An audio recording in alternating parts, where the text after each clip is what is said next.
अस्सलाम वालेकुम dear students. आज इंशाल्लाह हम अपने 10th क्लास के मैथमेटिक्स के चैप्टर नंबर 1 को शुरू करने जा रहे हैं। चैप्टर का नाम है क्वाड्रेटिक इक्वेशन। जैसा कि 9th क्लास में मैंने आपको तफसील से एक इक्वेशन के बारे में बताया था, वहाँ पर आपने पढ़ा था जिसको कहते हैं लीनियर इक्वेशन। लीनियर इक्वेशन कौन सी इक्वेशन है? वो इक्वेशन जो ax plus B equal to 0 इस फॉर्म में लिखी जा सके। ax plus B equal to 0 इस फॉर्म में लिखी जाए उसको लीनियर इक्वेशन कहते हैं। For example x plus 4 equal to 0, ये हमारे पास एक लीनियर इक्वेशन है। मैंने आपको इसकी एक पहचान बताई थी दो कंडीशंस के साथ। पहली ये कि इसमें जो a है वो 0 नहीं होना चाहिए, a की वैल्यू 0 नहीं होनी चाहिए। अगर a की वैल्यू 0 है यानी a से मुराद जो आपकी इक्वेशन है उसका सबसे बड़ा वेरिएबल यानी सबसे बड़ी रकम, यहाँ पर हमारी इक्वेशन में सबसे बड़ी रकम है वो x है, उसका जो कोफिशिएंट है वो 0 नहीं होना चाहिए। अगर वो 0, फॉर एग्जांपल ये क्वेश्चन है इसमें x का कोफिशिएंट 1 है, अगर x के कोफिशिएंट को आप लिख दें 0 तो ये 0x plus 4 equal to 0, 0 into X 0, 0 plus 4 equal to 0, 4 equal to 0, ये फॉल्स सोल्यूशन आ गया हमारे पास। ये वजह है कि a की वैल्यू 0 ना हो, यानी जो आपके पास इक्वेशन है क्वाड्रेटिक है, क्यूबिक है, लीनियर है, जो भी है, उसमें जो सबसे बड़ी रकम है आपके पास उसमें वेरिएबल का कोफिशिएंट 0 नहीं होना चाहिए। Just simple. तो ये तो होगी लीनियर इक्वेशन की बात। इसमें आपको एक मैंने इसकी पहचान बताई थी, ऐसी इक्वेशन जिसमें वेरिएबल की जो हाईएस्ट पावर है ये जिसको आप डिग्री कहते हैं वो 1 हो। जैसे हमारी इक्वेशन है x प्लस 4 इक्वल टू 0, इसमें सबसे बड़ा वेरिएबल, सबसे बड़ी रकम हमारे पास ये है। इसमें वेरिएबल की जो पावर है यानी हमारे पास जो ये लिटरल नंबर है इसकी जो पावर है वो क्या है? 1 है। तो हम इसको कहेंगे लीनियर इक्वेशन। Just simple. तो आज हमने जो इक्वेशन पढ़नी है वो है क्वाड्रेटिक इक्वेशन। क्वाड्रेटिक इक्वेशन बहुत सिंपल सी इक्वेशन है, बिल्कुल सेम इसी तरह जैसे हमारे पास लीनियर इक्वेशन की प्रॉपर डेफिनेशन है, इसकी भी एक प्रॉपर डेफिनेशन है। क्वाड्रेटिक इक्वेशन उस इक्वेशन को कहते हैं जो ax square plus bx plus c equal to 0 इस फॉर्म में लिखी जाए उसको कहते हैं क्वाड्रेटिक इक्वेशन। ये इसकी स्टैंडर्ड फॉर्म है, ये इसकी स्टैंडर्ड फॉर्म है, लेकिन ज़रूरी नहीं है हर इक्वेशन, हर क्वाड्रेटिक इक्वेशन इसी फॉर्म में हो, लेकिन ये इसकी स्टैंडर्ड फॉर्म है, इसकी मयारी फॉर्म है। अब इसके साथ दो कंडीशंस हैं। एक कंडीशन तो ये है कि a की वैल्यू 0 ना हो। ये जो a है ये है क्या? एक्स स्क्वायर, यानी सबसे बड़ी जो रकम है आपके इसमें वेरिएबल का कोफिशिएंट a, इसकी वैल्यू 0 नहीं होनी चाहिए। और ये जो a, b और c हैं ये रियल नंबर्स होने चाहिए। ये क्या होने चाहिए? Real numbers. तो इस तरह की क्वेश्चन जिसमें ये सारी कंडीशंस हमारे पास पूरी होंगी उसको हम क्वाड्रेटिक इक्वेशन कहेंगे। ax square plus bx plus c equal to 0 इस फॉर्म में हो, बशर्ते कि a की वैल्यू 0 ना हो और a, b और c रियल नंबर्स हो। ऐसी इक्वेशन को हम क्या कहेंगे? Quadratic equation. पहले एग्जांपल से समझ लेते हैं। मिसाल के तौर पे 2x square plus 5x plus 9 equal to 0। अब इस इक्वेशन को आप कंपेयर करें स्टैंडर्ड फॉर्म से। इस इक्वेशन को जरा कंपेयर करें आप स्टैंडर्ड फॉर्म से, तो 2x square ax square comparing 2x square bx 5x c 9 equal to 0। इस बिल्कुल आपकी जो इक्वेशन है स्टैंडर्ड फॉर्म में है।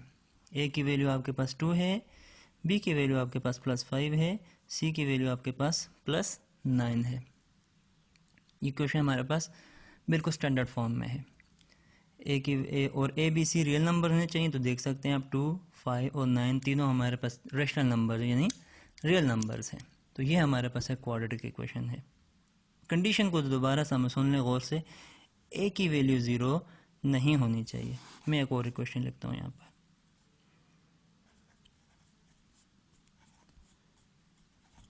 इस इक्वेशन में, इस इक्वेशन को समझने से पहले ए बी सी को समझ लें। ए क्या है, बी क्या है और सी क्या है। आपकी जो इक्वेशन है उसमें सबसे बड़ी जो रकम होगी उसके कोफिशिएंट को आप ए नाम देंगे, उससे छोटी जो रकम होगी उसके कोफिशिएंट को आप बी नाम देंगे, और सबसे जो छोटी रकम जो आपका जिसको आप कांस्टेंट कहोगे उसको आप सी नाम दोगे। सबसे बड़ी रकम के कोफिशिएंट को a नाम देंगे, उससे छोटी रकम के कोफिशिएंट को b, और जो कांस्टेंट होगा उसको c नाम दिया जाएगा। जैसे हमारे पास ये क्वेश्चन है, सबसे बड़ी रकम है 2x², इसमें कोफिशिएंट है 2, ये a की वैल्यू आ गई।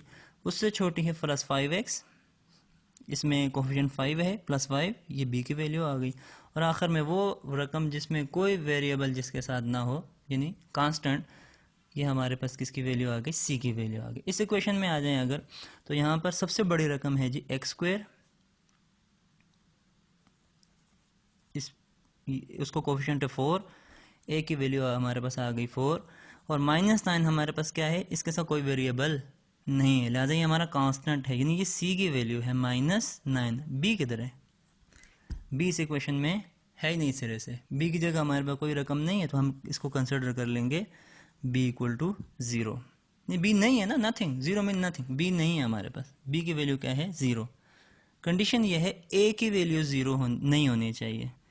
आपके पास b भी नहीं है, c भी नहीं है, सिरे से है ही नहीं, कोई इशू नहीं है, आप उसको भी क्वाड्रेटिक इक्वेशन ही कहोगे, बशर्ते a की वैल्यू 0 ना हो। तो ये भी क्वाड्रेटिक इक्वेशन है, 4x - 9 = 0। अब एक और इक्वेशन हमने लिखी है x² = 0, ये भी एक क्वाड्रेटिक इक्वेशन है। स्टैंडर्ड फॉर्म से अगर इसको मैच करें, स्टैंडर्ड फॉर्म में भी है, ठीक है बच्चे, यही समझेंगे, यानी आप लोग यही समझोगे कि ये ax² की जगह x² आ गया, bx की जगह भी कुछ नहीं है, c की जगह भी कुछ नहीं है, बेशक ना हो, ये कोई इशू नहीं। a की वैल्यू 0 नहीं होनी चाहिए, ये कंडीशन पूरी होनी चाहिए, abc रियल नंबर्स होने चाहिए बस। अब इस इक्वेशन में सबसे बड़ी रकम के x², इसका कोफिशिएंट क्या 1, a की वैल्यू आ गई हमारे पास 1, b की जगह भी हमारे पास कोई रकम नहीं है, b = 0, c की जगह में हमारे पास कोई रकम नहीं है, उसको भी कंसिडर करेंगे हम, c = 0। ये भी एक क्वाड्रेटिक इक्वेशन है। आगे चलते हैं, एक एग्जांपल और लिखते हैं। 3i x² + 9x + 4 = 0। यह आपके लिए क्वेश्चन है। मेरा जवाब देने से पहले एक दफ़ा इसको अच्छी तरह सोच लें, क्या यह क्वाड्रेटिक इक्वेशन है या नहीं है। बेशक यहाँ पर वीडियो को पॉज करें, सोचें, अपना जवाब जहन में तलाश करें, फिर मेरी वीडियो को यहाँ से कंटिन्यू करें। तो ये क्वाड्रेटिक इक्वेशन नहीं है। क्यों? ठीक है, स्टैंडर्ड फॉर्म तो नज़र आ रही है, ax² + bx + c = 0। a की वैल्यू आ गई 3i, b की वैल्यू आ गई +9, c की वैल्यू आ गई +4, डिसेंडिंग ऑर्डर में भी है, सब चीज़ें पूरी हैं। लेकिन एक दूसरी शर्त भी थी क्वाड्रेटिक इक्वेशन की कि a b c real numbers हों। तो ये 3i, यानी जो a की वैल्यू है ये रियल नंबर नहीं है, ये इमेजिनरी नंबर है, लिहाजा ये क्वाड्रेटिक इक्वेशन नहीं है। तो एक दफ़ा दोबारा रिपीट कर देता हूँ, वो इक्वेशन जो ax² + bx + c = 0 इस फॉर्म में लिखी जाए, वह क्वाड्रेटिक इक्वेशन है, बशर्ते कि a की वैल्यू 0 ना हो और a b c real numbers हों। ये सारे एग्जांपल्स हमने नीचे दी। ये भी क्वाड्रेटिक इक्वेशन है, ये भी है, ये भी है, ये नहीं है क्वाड्रेटिक इक्वेशन। अब आगे चलते हैं एक्सरसाइज की तरफ। अब अगली चीज़ है सॉल्यूशन। क्वाड्रेटिक इक्वेशन का सॉल्यूशन 3 तरह से आप क्वाड्रेटिक इक्वेशन को सॉल्व कर सकते हो। पहला मेथड है फैक्टराइजेशन। फैक्टराइजेशन क्या है? In class chapter number 9 complete पूरा का पूरा चैप्टर इसी चीज़ पे डिस्कशन थी। उसमें सारा प्रैक्टिकल जितनी प्रैक्टिस आप लोगों ने वहाँ पर की, वो सारी फैक्टराइजेशन ही के बारे में। कोई भी मेथड यूज़ हो सकता है फैक्टराइजेशन का, कोई भी मेथड, ठीक है, वो डिपेंड करते हैं हमारे क्वेश्चन पे। दूसरा मेथड है क्वाड्रेटिक इक्वेशन को सॉल्व करने का, कंप्लीटिंग स्क्वायर, और तीसरा मेथड है क्वाड्रेटिक फार्मूला। तो आज हम जो मेथड स्टडी करेंगे वो है फैक्टराइजेशन। इंशाल्लाह कल क्वाड्रेटिक कंप्लीटिंग स्क्वायर और क्वाड्रेटिक फार्मूला दोनों मेथड का इस्तेमाल करना सीखेंगे। तो आज शुरू करते हैं फैक्टराइजेशन, कि फैक्टराइज करके क्वाड्रेटिक इक्वेशन को कैसे सॉल्व किया जाता है। एक्सरसाइज की तरफ आते हैं। एक्सरसाइज में आपके पास क्वेश्चन नंबर 1, इसके 6 पार्ट्स हैं, जिसमें से मैं आपको एक आध क्वेश्चन करा देता हूँ।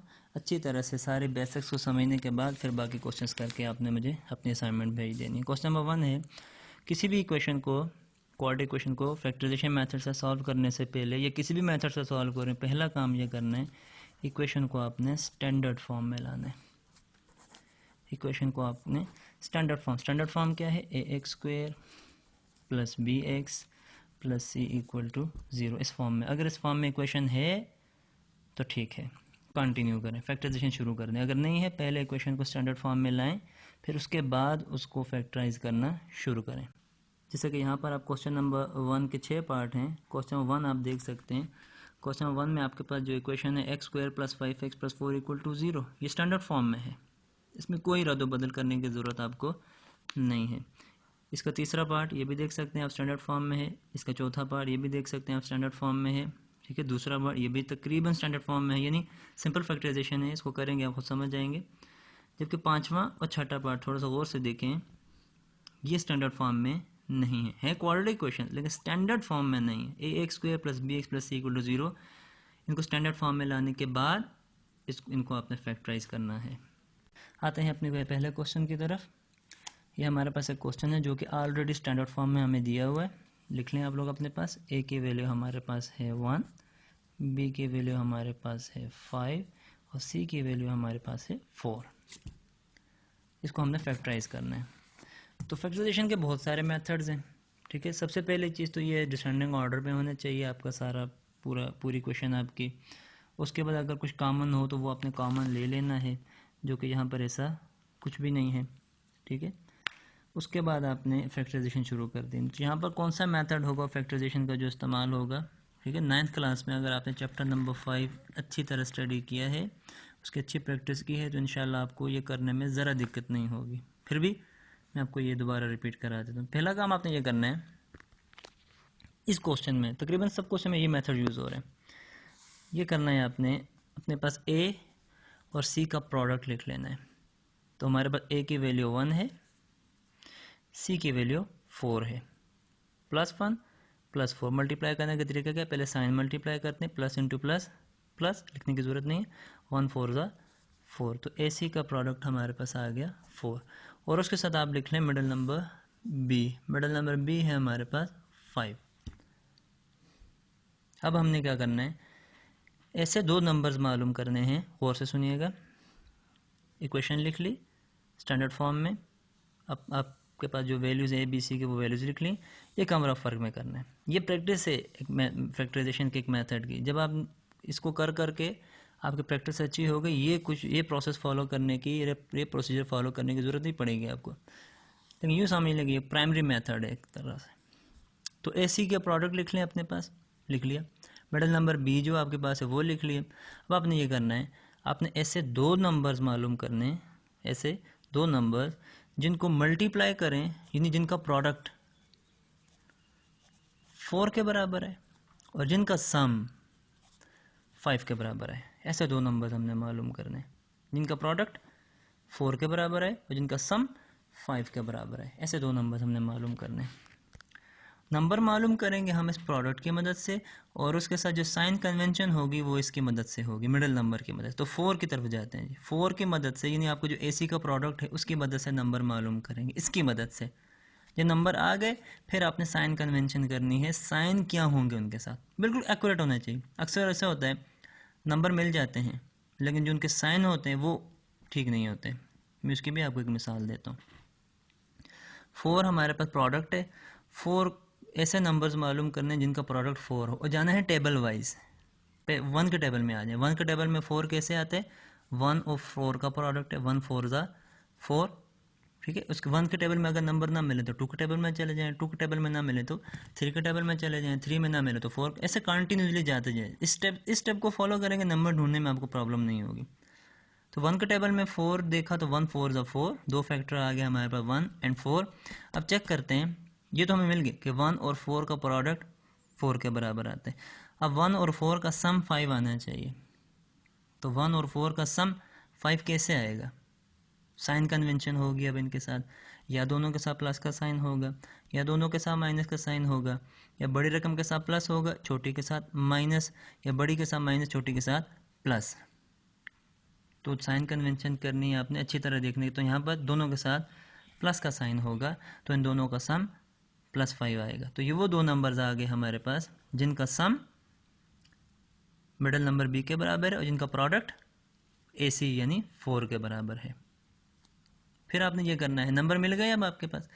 अब आपने ये करना है, जो दरमियानी रकम है आपकी इक्वेशन में 5x, उसमें जो बेस है x, इन दोनों के साथ बेस वो लिख लेनी है। देख लें एक दफ़ा फिर, 5x में बेस क्या x, ये जो दो नए नंबर्स हैं आपके, इन दोनों के साथ बेस x लिख लें। क्लियर? इसके बाद आपने ये जो दो नंबर्स आपके पास हैं, ये दो नंबर्स आपने इसकी जगह लिख लेने, बाकी कोई चेंजिंग नहीं करनी इक्वेशन में। x² अपनी जगह पे प्लस 5x की जगह ये दो रकमें लिख लेनी है जो अभी आपने मालूम की। 1 कोफिशिएंट लिखने की ज़रूरत नहीं है। +x प्लस 4x आगे +4 = 0। x² अपनी जगह पे प्लस 5x की जगह ये दो नंबर्स आ गए और +4 अपनी जगह पे = 0। उसके बाद यहाँ पर आपने पेयरिंग कर लेनी है। पेयरिंग इसलिए कि अब कॉमन लेके सॉल्व करना है, यहाँ से आगे भी फैक्टराइजेशन ही है by taking common factors out of the equation. तो चारों में तो कुछ कॉमन नहीं है, पेयर बना लिए। पहले पेयर में x कॉमन है, इधर बच गया x प्लस इधर बच गया 1। इन दोनों पेयर में प्लस और 4 कॉमन है, प्लस से तो कोई फ़र्क नहीं पड़ेगा, अलबत्ता 4 कॉमन लेने से इधर बच गया x, 4 फैक्टर कॉमन चलेगा, जहाँ कोई नहीं बचा वहाँ क्या फैक्टर बचेगा 1, क्योंकि 1 सबका फैक्टर है। अब 4 रकमों से 2 आ गई, इन दोनों में क्या कॉमन है, x + 1, इधर बच गया x, इधर बच गया +4 = 0। यहाँ पर हमारे पास दो फैक्टर आ गए, फैक्टराइजेशन हमारी कंप्लीट होगी। लेकिन अभी इक्वेशन सॉल्व नहीं हुई हमारी, सिर्फ फैक्टराइजेशन कंप्लीट हुई है। तो ये इक्वेशन में फैक्टराइज की, हमारे पास दो फैक्टर्स आ गए। एक फैक्टर आ गया हमारे पास x + 1, दूसरा आ गया x + 4, दोनों बराबर है 0 के, दोनों को आप अलग अलग 0 के बराबर लिख सकते हैं। इन दोनों को सेपरेट कर लेना है आपने। फॉर एग्जांपल अगर ये ऐसे होता है x + 1 × x + 4 = 9, फिर आप ये काम नहीं कर, जैसे ये है ना x + 1 × x + 4 = 0, अगर ये इस शक्ल में होता है x + 1 × x + 4 = अब यहाँ पर ये नहीं कर सकते आप कि x + 1 भी 9 के बराबर है, x + 4 भी 9 के बराबर है। कोई अगर ऐसे लिखेगा गलत। ये फैक्टर हमें क्या पता 9 में x + 1 का कौन सा फैक्टर है, x + 4 का कौन सा फैक्टर है। इस केस में ऐसा नहीं कर, इन केस ऑफ 0 आप दोनों को स्प्लिट कर सकते हैं, दो अलग अलग शक्लों में, दो अलग फॉर्म में, दो अलग अलग लिख सकते हैं। यानी x + 4 × x + 1 = 0, दोनों को अलग अलग 0 के बराबर लिख सकते हैं। फिर सॉल्व कर दें, +1 इधर आके हो जाएगा -1, 4 इधर आके हो जाएगा -4। यानी x की वैल्यू मालूम करनी है ना, x एक तरफ बाकी सारे दूसरी तरफ। तो सोल्यूशन हमारे पास इस इक्वेशन के दो सोल्यूशंस आ गए, -1 और -4। इन दोनों को इस इक्वेशन के रूट्स भी कहते हैं। इन शॉर्ट आखिर में इसको जब सेट की शक्ल में लिखेंगे तो इसको सोल्यूशन सेट कहेंगे। यहाँ पर थोड़ी सी जो एक चीज़ मैं आपको बता दूँ इजाफी, कि -1 और -4 अक्सर बच्चे ऐसे कहते हैं -1 और -4 इस इक्वेशन के सोल्यूशन सेट हैं। नहीं, ये दोनों इस इक्वेशन के सॉल्यूशंस हैं या इस इक्वेशन के रूट्स हैं, जो मर्जी कह दें। सॉल्यूशन सेट तो उसको तब कहेंगे जब वो सॉल्यूशन एक सेट की शक्ल में लिख देंगे, जैसे ये लिखा हुआ है, ये इस इक्वेशन का सॉल्यूशन सेट है, ये इस इक्वेशन का सॉल्यूशन सेट है, इस सेट में इस इक्वेशन के सॉल्यूशंस हैं, जस्ट सिंपल। तो ये हमारी हो गई फैक्टराइजेशन। इसी तरह से आपने आपके एक्सरसाइज के जितने क्वेश्चंस भी हैं सब कुछ इधर अच्छी तरह से फैक्टराइज करके देना है। तो आपकी यही असाइनमेंट है आज की। 1 2 3 4 5 6 6 क्वेश्चंस हैं आपके पास। ये सारे क्वेश्चंस आपने फैक्टराइज करके, अलबत्ते क्वेश्चन नंबर 5 और 6 जो है इसमें आपने अच्छी तरह से फैक्टराइजेशन करने से पहले इसको अच्छी तरह से सिंप्लीफाइड फॉर्म में लाना है, स्टैंडर्ड फॉर्म में लाना है, उसके बाद इसको फैक्टराइज करना है। किसी भी स्टूडेंट को अगर कोई भी चीज़ समझ ना आई हो या अगर उसको किसी क्वेश्चन को करने में कोई प्रॉब्लम हो तो मुझसे व्हाट्सएप पे मेरे पर्सनल नंबर पर कांटेक्ट कर सकता है। नंबर ग्रुप में दिया हुआ है। अस्सलाम वालेकुम।